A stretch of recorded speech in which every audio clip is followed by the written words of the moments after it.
Little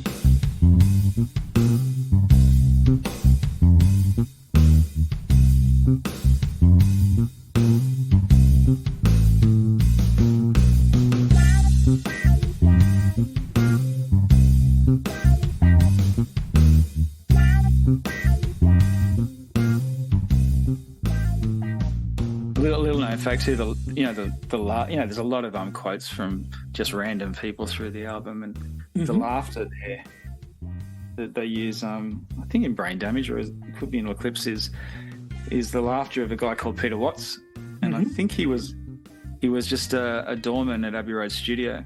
I know Peter Watts, who died soon after the album was released, was Naomi Watts' father, the actress. Oh, that I did not know. Yeah, I was not aware of that connection. So you can read her father died early on in her life. He's the guy that does the strange sort of crazy sounding laugh on the album. Those cue cards were what people were responding to, is, asking questions, things like, when were you last angry? Were you in the right? And that's the kind of questions that they were responding to. It's just amazing, all those little things, which apparently was one of the last things they did on the album, to actually place those voiceovers. Again, just adds another texture to it. Yeah, the one you just mentioned, last time you were angry and what did you do about that? The quote in the album, I don't know, I was really drunk at the time. That was a quote by the guitarist from Wings, who were recording around the same time. I do know that they got Paul McCartney to do it, but they didn't use Paul McCartney's voice, not because it was recognisable as Paul McCartney, is they think that he just didn't take it seriously enough and it didn't suit the mood of the album. So it would have been interesting if it was Paul McCartney on there, but, wrong place, wrong time. He didn't quite get the gist of it. Who knows? Yeah, I just had a quick look. Peter Watts died in 1976 of a drug overdose. Oh, no. So that's unfortunate. And I just noticed I did make a note. He was on the Gumma sleeve. Just quite, you know what that is, Paul? Oh yeah. It's a very hit and miss Pink Floyd album in my view. The thing about Pink Floyd's album is, like we talk about when it's released and in its current form, it's hard to really pick holes in it. And one of the things that I thought, like, how did it get to a stage where they covered things from a thematic point of view, linking, music, sound quality, all those kind of things, like, when you put together a concept, some ideas work brilliantly, some are still embryonic. So what did they do to get it to this place? And then I realised, even though we're talking about March 73, it was released. It was originally called Dark Side of the Moon, A Piece for Assorted Lunatics. They actually started touring that back in 72. And part of it was to get the album stronger, to see how it goes against an audience. And in fact, you can go online and you can actually see 1972 Pink Floyd Rainbow Theatre. There's more than one gig that they've done there where they've actually tried out some ideas. And you'll see things like the timing of some of their songs is a little bit different. The arrangement is very different. But there are two aspects that are quite different on those Rainbow recordings to what we know now. And that comes to like one song basically called The Travel Sequence, which became like On the Run on the final album. But when you listen to The Travel Sequence, it feels like a little bit of a blues riff. Pink Floyd always felt like it was all right and it didn't really work before they introduced the synthesizers, which we know now. So On the Run was then called The Travel Sequence.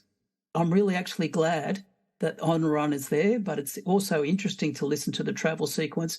You have to go to the Rainbow recordings to hear that. The other one that really is different and had a different name back then was the Mortality Sequence. Graham, do you think you know which song became the Mortality Sequence? I'm gonna say Great Gig in the Sky. You've nailed it. I know I've read that somewhere. It just rang a bell, which is cliche for the album. But yeah. When you listen to the Mortality Sequence, the first thing you'll pick up is how different it is to the Great Gig in the Sky. It also is striking that partway through the mortality sequence, you actually hear the Lord's Prayer. So you can see the theme is about mortality. So how did it kind of morph into what we know now? We know the piano piece that Richard Wright plays. Firstly, it should be acknowledged that that is a slightly reworked version of something they recorded for a soundtrack of Zabriskie Point. But they always felt like something was missing. And this is where I think Claire Torrey's voice comes into it. And I think just adds another layer. Like, this is where someone's using their voice as an instrument. And Graham, I think she completely nails it. But you were telling me beforehand, you've got a bit of background, you know the story about this. Yeah, well, Claire Torrey she worked at Abbey Roads or for EMI, but she was approached by, again, he comes into it, Alan Parsons, to come and a bit of singing with them. Funnily enough, she went and recorded, and she thought it went okay, but she wasn't really sure. They didn't really say much to her. She didn't really find out till the album was released that she was on it. She was kind of happy back at the time because they recorded it on a Sunday, or she went in and recorded on a Sunday. She was paid double time. It's just incredible that they didn't say to her that's going to be on the album. Maybe they don't do that sort of thing, but I actually think they were in you shock. can't imagine it any other way. I actually think they heard it, realised that that just hit the mark in a way they could have never dreamt of, and were just utterly speechless. And it was probably one of those things that it's so different, so perfect, they almost needed time to absorb what they've just heard. I've actually seen an interview, Claire Torrey, the first time she actually realised it was on the album was actually going to a record shop and actually seeing that, she's been credited on the album, and she actually thought they didn't like it. Exactly. And don't you think it's incredible that they didn't get in touch with her, say you're going to be on the album? That is odd, and I've never been able to get to an answer like that.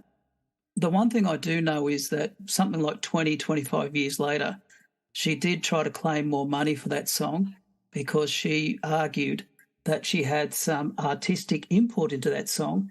And when you actually listen to what she did, and considering that she came in blind, she had a strong argument. So in a way that I'm glad that for an undisclosed sum that I read, she got some more money out of that because, boy, she was another sum of the piece that really made that song work. It's a beautiful, beautiful song to listen to. Every time I listen to it, I can't help thinking subconsciously it was impacted by a Dylan Thomas poem. Maybe subconscious, but the themes to me, when you listen to what the voice is doing, how it's acting like an instrument, the emotion it's trying to convey. I'm only just going to read 3 lines of it, very famous Dylan Thomas poem, but you can kind of see, I hope, where you can see the connection. So just 3 lines, famous Dylan Thomas poem. Do not go gentle into that good night. Old age should burn and rave at the close of day. Rage, rage against the dying of the night. And if you know, that poem says the word rage quite a lot. And I can't help thinking, because it is a song about mortality, something that we fight in a way. I think that was just subconsciously influenced from it. That's just a guess, but I've always thought that, it's the two concepts are just so similar. I think it's a really good one. Have we just harping back? Have we touched on any of your 2 favourite songs from the album, or 2 tracks? Certainly, when I'm talking about Great Gig in the Sky, I just think how to really go beyond the perfection of that, and just how unusual it is, but how brilliantly that it works. And I think the last thing that I'd like to point out, apart from like how Claire Torrey's voice acts as the instrument, the piano is just so beautiful. It's the only way I can describe it, is that there's a very quirky thing right at the end of the song. And it's like the tape gets stretched. It's very subtle. And I'm now convinced for some reason Pink Floyd did it intentionally. You can particularly hear it on the vinyl. So I encourage any of you to listen to it. Very, very subtle at the end. It's finishing. It's over one of the piano chords, and you just hear it go stretch a little bit. For some reason, it's there. They don't seem to have ever corrected it. Why they put it in, who knows? accidental mistake. I think it's more intentional. I think Great Gig in the Sky, I think it's an all-time classic. They've really nailed it. That just jumping quickly, there's no way that could be accidental. Yeah. But you know when it happens, don't you? It's like, that's a bit odd. Yeah, it's quirky, it's different and unexpected, but couldn't be an accident. Yeah. The only question is why? And it's not something that I've been able to answer, but the first time hearing, I go, okay, sounds like a rookie error, but it's not. The other song that I think just absolutely nails it is the song Us and Them, because I think this is a continuation of a theme of how empathy, disconnect, and alienation can work, which seem to be a common theme with a lot of Roger Waters' writing. I think it first happened with Echoes on Metal, where he was exploring those themes. I personally think this album could not happen without the song Echoes from Metal. You can actually see the continuity there work very well. But when you listen to some of the lines on that, like empathy, disconnect, alienation, where you got lines like forward he cried from the rear and the front rank died. And you're thinking about that. That's a very typical thing with big decision making. Sometimes the people who make the decisions are nowhere near the coalface. It's the people in the coalface who suffer. Then you get later on, the general sat and the lines on the map move from side to side. Suddenly their empathy's kicking in, like, what have I done? I'm now in a state of shock. That was my decision. But that's sometimes what happens when you're disconnected from somebody else's reality. And I thought it's a very, very clever kind of allegory that they've used. It's hard to develop that proper empathy when you don't really know what other people are going through. Then you look at another line there, another stanza, pardon me. So there's down and out. And I'm pausing because I know how it goes, down, down, down. It works very well. It can't be helped that there's a lot of it about. And then you're looking at that empathy disconnect with, without, and who denies it's what the fighting's all about. And then you think about it, a lot of the fighting's about like who has and who has not. Sometimes it's all about like jealousy. You've got what I want. I don't have what you want. I'm jealous. It's that kind of thing. And looking at some of the motivations are like why we argue, why we just seem to disagree. And again, simple language, a very poignant question at the end, just pointing out some of the parts of the human condition that I thought just nails it so well. And you've just got a song that it's about 7 or 8 minutes worth where it just works so well. It's got some of like, little voiceovers. Again, Richard Wright with just brilliant piano. You've got the fusion of Richard Wright's and Dave Gilmour's voice, like the harmonisation. Look, again, you have to pinch yourself. It's 2 voices, but it doesn't sound like it. I know there's some parts of the album where they actually double loop Dave Gilmour's voice, but you can certainly hear the 2. And it's just one song where it just holds you, it just grips you, and just talking about that whole theme, empathy, disconnect, alienation, what's really all behind this? It's really posing some very, very good questions. Tough to really choose 2 great tracks, but they're probably, some of my 2 personal choices there. And it's funny. I was going to say, Us and Them was originally, the music was written by Richard Wright, I'm pretty sure, much earlier, and then Waters penned the lyrics. That line, the last line you mentioned, and who'll deny it's what the fighting's all about. I love that part of the song because right after that he gets louder, and when he's singing he says, does he say, get out of the way, it's a busy day, I've got things on my mind. Mm. That's probably even more pertinent today than it was back then. And then you're talking about, they're being aware of the rat race where, that empathy, like you stop thinking of other people, like get out of the way. I've got things to do. Like what about that other person? It's just, like I said, a lot about the human condition, which is certainly something that was very big for the band. I mean, obviously, the lyricist Roger Waters. But the thing is that's very clear to me is they have all connected to the theme very well. You know, they've all seemed to have played their part. It is so hard to choose two songs, but yeah, I think Time's good. Oh God, when you're thinking about even Money, I even like the fact is the songs are, you know, very playful at times, but it still works. You know, it's probably And they actually just quickly they actually did they brought out a film clip for Money.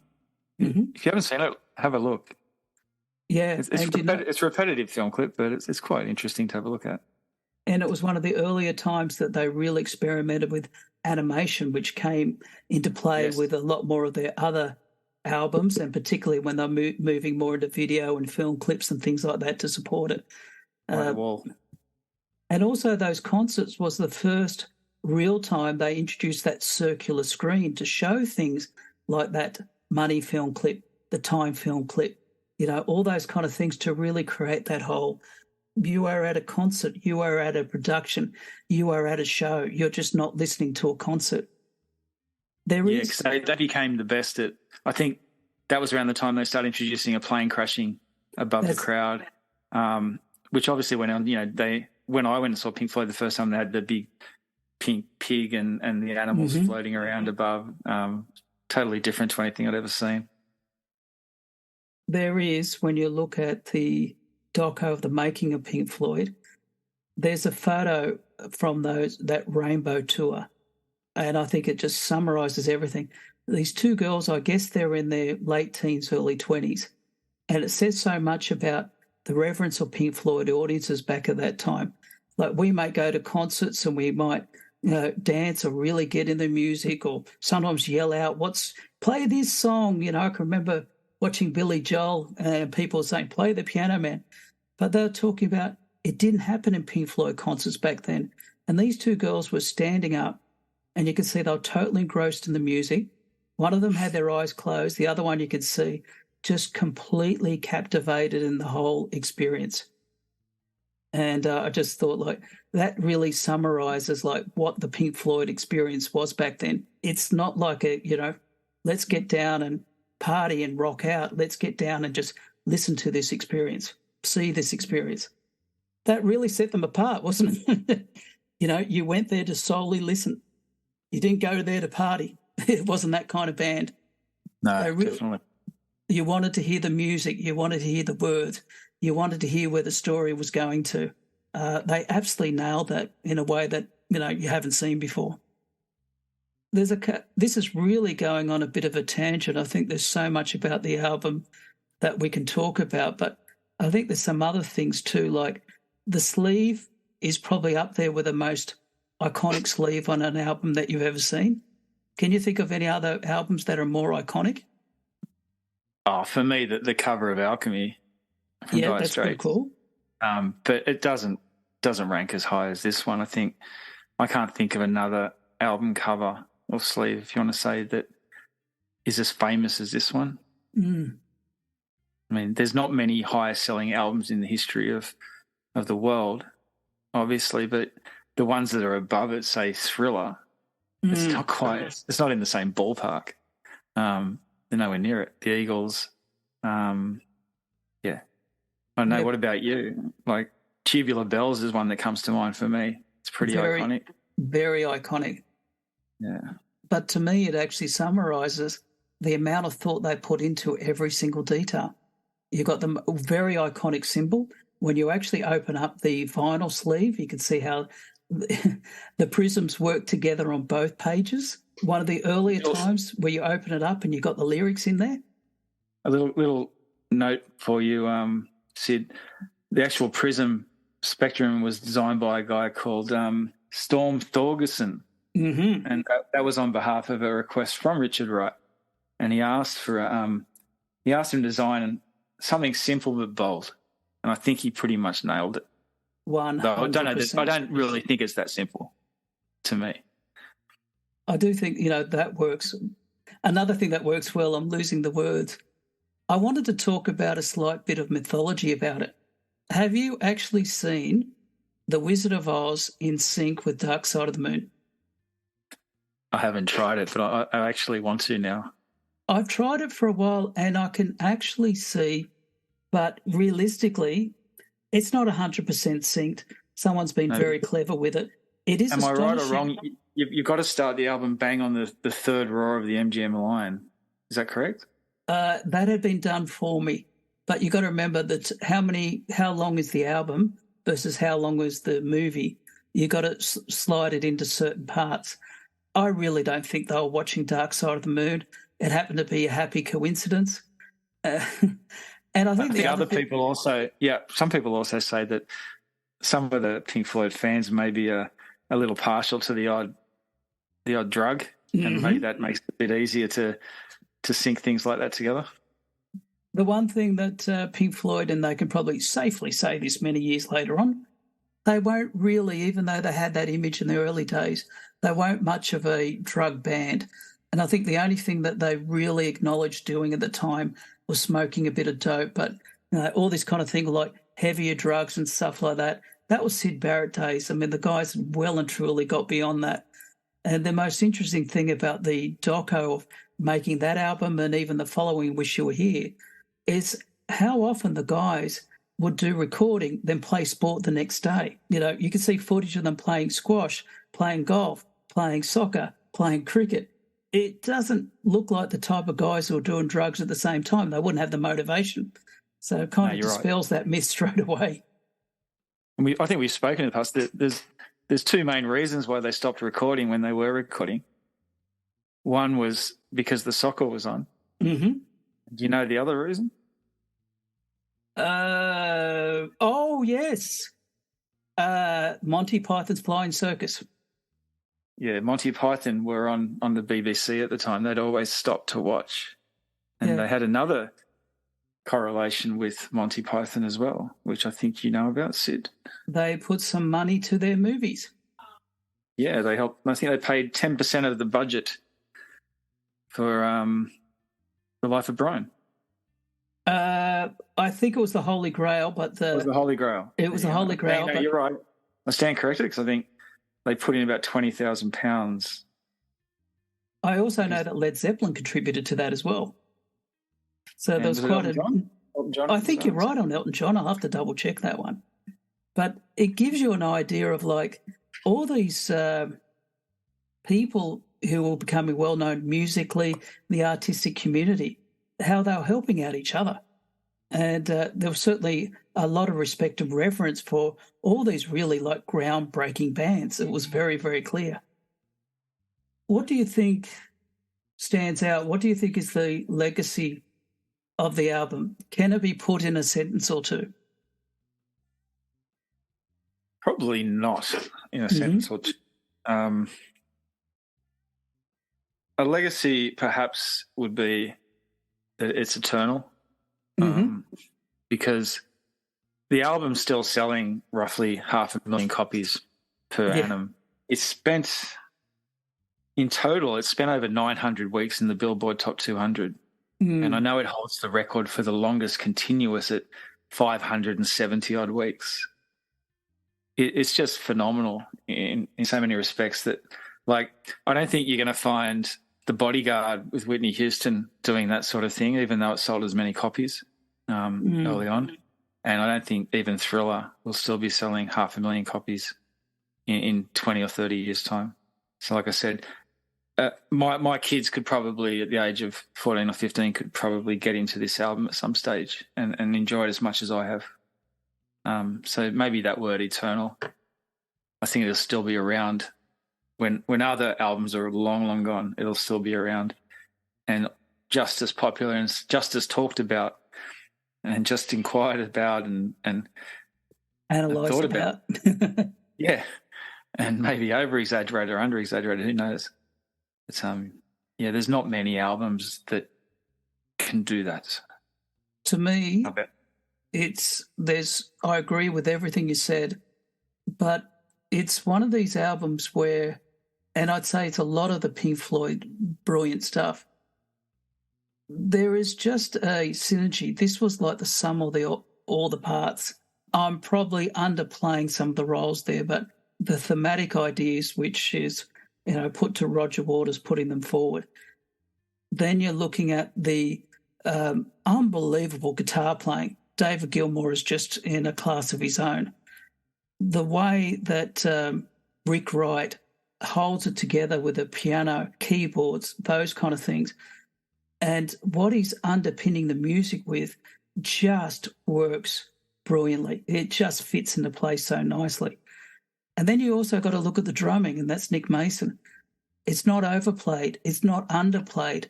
It's just right. You're looking at the sum of the all parts, like you had 4 different personalities, and if you throw in the producer, maybe 5, connected to a theme. The theme has really worked.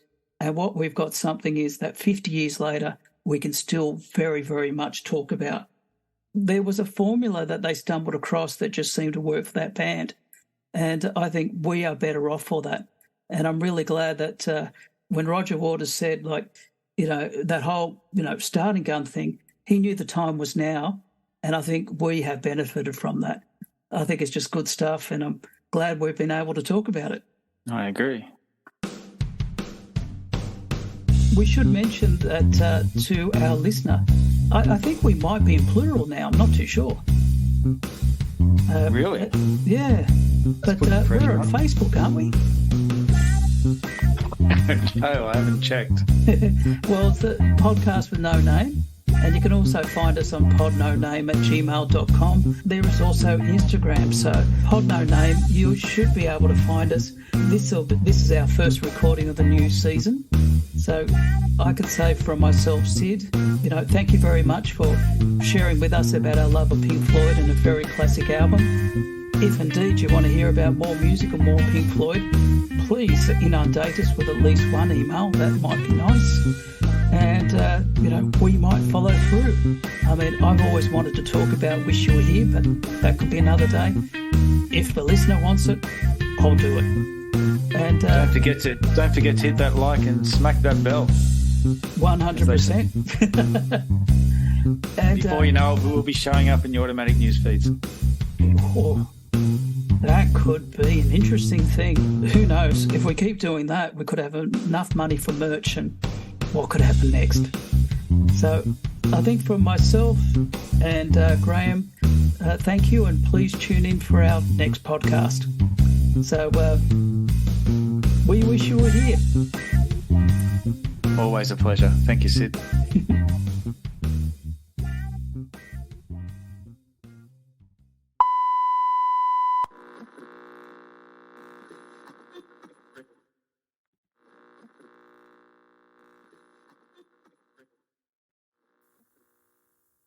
Hey, Graham, there's a rumour that we have our own secret episode. Really, Sid? Our own secret episode? Yeah, our publicity department won't promote it. Gee, Sid, is it controversial? Maybe. Is it just that bad, Sid? Most likely. Will it offend? Oh, I hope so. Well, Sid, how will I find it? Well, go to Podbean, Season 2, Episode 30. It's called... Beep. I'll certainly look up. Beep. Good stuff. And if you keep your expectations low, you'll never be disappointed. So just remember, Podbean, Season 2, Episode 30, a podcast with no name, and you'll find that episode called... Beep.